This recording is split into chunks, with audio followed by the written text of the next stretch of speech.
अस्सलाम वालेकुम। आज हम क्लास 10th फ़िज़िक्स का चैप्टर नंबर 10 का लास्ट टॉपिक डिस्कस कर रहे हैं, जो कि है रिपल टैंक।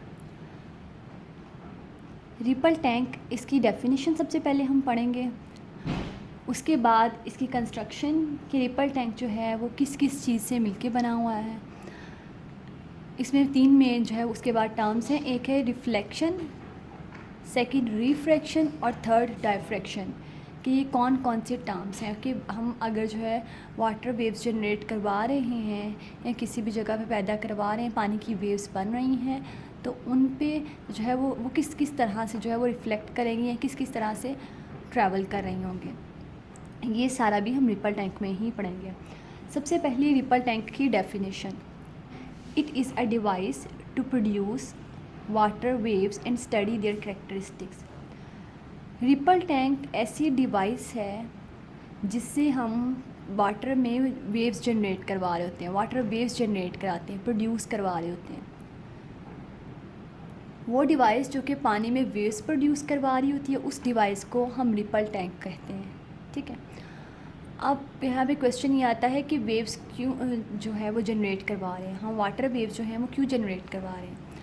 तो वाटर वेव्स जनरेट करवाने का पर्पस ये होता है कि पानी की जो वेव्स बन रही हैं, हम उनकी जो है वो करेक्टरिस्टिक्स को स्टडी करें। कि जैसे एक वेव में लास्ट टाइम मैंने डिस्कस किया था कि एक वेव के 2 पार्ट होते हैं। ऊपर वाला पार्ट को हम क्रस्ट कहते हैं, लोअर पार्ट को हम ट्रफ कहते हैं। हम पढ़ें कि लाइट जो हम जो है ये स्टडी करना चाह रहे हैं कि वाटर वेव्स जो हैं उनकी कौन कौन सी करेक्टरिस्टिक्स हैं, क्रस्ट और ट्रफ जो है वो किस तरह से अपीयर होते हैं। इसके अलावा जो है वो अगर जो है वाटर वेव्स बन रही हैं तो क्या वो किसी डायरेक्शन में या किस डायरेक्शन में ट्रैवल कर रही होती हैं, कौन सी उनकी डायरेक्शन होती है। तो ये सारा जो है हम रिपल टैंक में पढ़ेंगे।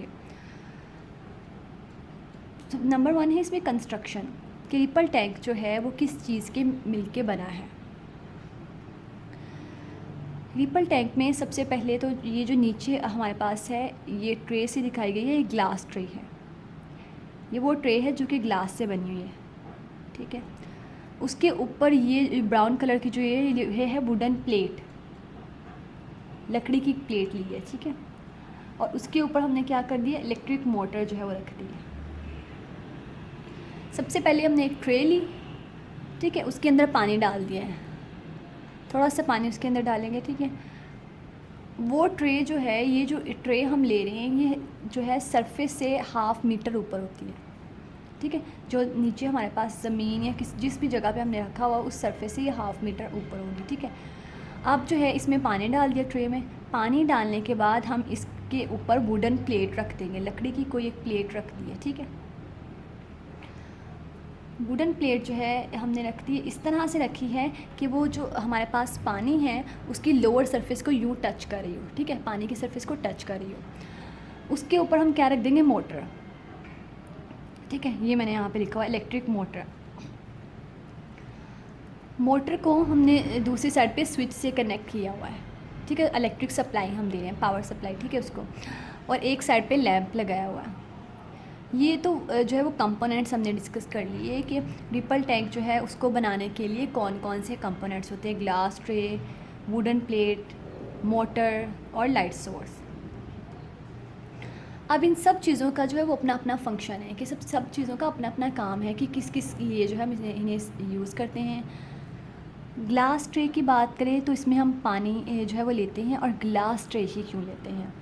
ग्लास ट्रे इसलिए ली जाती है ताकि पानी की जब वेव्स बने, जैसे हम शीशे के ग्लास में पानी पी रहे होते हैं नॉर्मली, ठीक है, वो पानी हम आसानी से अंदर और बाहर देख सकते हैं। ठीक है। पानी के अंदर देख सकते हैं कि उसमें कोई आया, कोई इम्प्योरिटी या कोई चीज़ जो है वो कोई डस्ट पार्टिकल या कोई भी चीज़ तो नहीं गिरी हुई, आसानी से नज़र आ जाती है। तो ग्लास ट्रे लेने का पर्पज़ ये है कि इस जो है इस पानी में जितनी भी वेव्स बनेंगी वो वेव्स हम नीचे जो है आसानी से देख सकें। अब नीचे हमने कोई सी भी स्क्रीन लगाई हुई है, कोई भी स्क्रीन है जिसे आसानी से हम देख सकेंगे। ठीक है। जिसमें इमेज बनता है।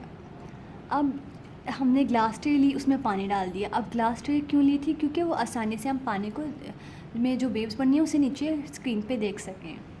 वुडन प्लेट और इलेक्ट्रिक मोटर, इन दोनों को हम पैडल या वाइब्रेटर कहते हैं। ठीक है। अब ये क्या होता है, जैसे ही हम पावर जो है ऑन करते हैं, पावर सप्लाई देते हैं, हमने मोटर चलाई, मोटर ऑन की, ठीक है। मोटर क्या करेगी, घूमना शुरू कर देगी। जब मोटर घूमेगी तो मोटर किसके ऊपर पड़ी हुई है, वुडन प्लेट के ऊपर। तो जो ये प्लेट है ये क्या करेगी, आहिस्ता आहिस्ता से यूँ वाइब्रेट करना शुरू कर देगी, ठीक है। जब ये वाइब्रेट करेगी तो यहाँ पे पानी में वेव्स बनना शुरू हो जाएंगे। लास्ट टाइम जब हमने वेव का टॉपिक डिस्कस किया था तो मैंने उसमें एग्जांपल दी थी कि हम कोई भी स्टोन को लेकर जो पानी में फेंकते हैं, अब वो स्टोन किस तरह है, ये फॉर एग्जांपल स्टोन इस तरह से मैंने पानी में फेंका है तो पानी में वेव्स किस तरह से बननी होती है, इसी तरह से वेव्स बनना शुरू हो जाती है उसके इर्द गिर्द ही, ठीक है, सोर्स के इर्द गिर्द ही। इसी तरह वाइब्रेटर जो है जिस तरह से वाइब्रेट कर रहा है इस तरह से उसी तरह जो है पानी में वेव्स बनना शुरू हो जाती हैं, और वो वेव्स मैंने एरो की शेप में दिखाई हैं कि वो आगे ट्रैवल भी कर रही हैं, ठीक है। और लाइट सोर्स का क्या पर्पस है, लाइट सोर्स क्या करेगी, लाइट जो है वो क्या करती है, किसी भी चीज़ का इमेज बनाती है, शेडो। हम भी जो है वो लाइट के आगे खड़े हो जाएं तो हमारा शेडो बनता है, ठीक है, धूप में इस तरह अक्सर हमारा शेडो बन रहा होता है। तो लाइट सोर्स क्या करती है, शेडो बना रही होती है, इमेज बना रही होती है उन वेव्स का जो कि पानी में ट्रैवल कर रही हैं, ठीक है। लेट्स जो है take a pencil and draw a wave, ठीक है। हमने कोई सी भी एक पेंसिल लेके वेव मैं यहाँ पे ना रफ से ड्रॉ कर रही हूँ। ये हमारे पास वेव, सपोज़ ये इस तरह से ट्रैवल कर रही है, ठीक है, यहाँ से ट्रैवल की और यहाँ से इस तरह से। अगर मैं यहाँ पे भी जो है वो वेव शो कर दूँ, अब ये वेव इस तरह से ट्रैवल करिए, मैंने कहा है अपर पार्ट को क्रस्ट नाम दिया, लोअर पार्ट को ट्रफ का नाम दे दिया यहाँ पे साइड पे। अब ये तो जो है पानी में बन रही हैं, लेकिन जब लाइट सोर्स इस पानी के ऊपर पड़ेगी तो जो इमेज बन रहा होगा नीचे हमारे पास स्क्रीन में, वो इस तरह से डार्क और ब्राइट लाइंस आ रही होंगी। ये जो ऑरेंज से मैंने शो किया है ये हमारे पास डार्क लाइंस हम कंसीडर कर लेते हैं, और ये जो वाइट है ये हम ब्राइट लाइंस कह देते हैं। तो जो ब्राइट लाइंस हैं ये वाइट कलर की, ये रिप्रेजेंट कर रही होती हैं क्रस्ट को, कि ये जो ब्राइट लाइन है इस जगह पे किसी भी वेव का क्रस्ट मौजूद है, वाटर वेव का क्रस्ट मौजूद है। इसी तरह ये जो डार्क लाइंस है जिसे मैंने यहाँ पे ऑरेंज कलर की जो है वो लिखा हुआ ड्रॉ किया हुआ है, तो डार्क लाइंस बताती हैं कि यहाँ पे कोई भी वेव जो है वो ट्रफ जो है उसका नज़र आ रहा है। तो इस तरह से हम जो है किसी स्क्रीन पे या फोटोग्राफिक प्लेट पे देख लेते हैं कि आप वाटर वेव जो है उनका क्रस्ट और ट्रफ कहाँ पे फॉल कर रहा है और किस तरह से वाटर वेव्स ट्रैवल कर रही हैं। ये था हमारा आज का लेक्चर।